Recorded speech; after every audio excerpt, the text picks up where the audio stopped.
मेरी कोशिश रायगा नहीं जाएगी, फैसल वावड़ा की जानिब से ट्वीट किया गया है, पैगाम दिया गया है। कहा कि वज़ीर आज़म बिलावल मुलाकात और मौलाना के मसले के हल के लिए कोशिशें मैंने की हैं। जमहूरी मामलात को जमहूरी तरीके से सरअंजाम दिया जाएगा।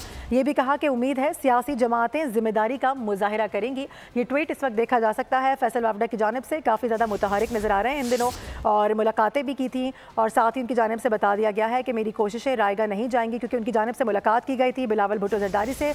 मौलाना फजलुर रहमान के मसले पर कहा गया था कि इसको देखा जाए और खुश असलूबी से इस मामले को हल किया जाए। तो अभी हम देख रहे हैं कि ट्वीट सामने आया है, कहा गया कि जमहूरी मामलात को जमहूरी तरीके से सरअंजाम दिया जाए। उम्मीद है कि सियासी जमातें जिम्मेदारी का मुजाहिरा करेंगी। कहा कि मेरी कोशिश रायगा नहीं जाएगी, पुरुम्मीद हूँ। वज़ीर आज़म बिलावल मुलाकात और मौलाना के मसले के हल के लिए कोशिशें की हैं, ये भी उन्होंने कहा गया, उनकी जानिब से कहा गया। और उन्होंने कहा कि जमहूरी मामलात को जमहूरी तरीके से सरअंजाम दिया जाएगा। उम्मीद करता हूँ कि सियासी जमातें जिम्मेदारी का मुजाहिरा करेंगी।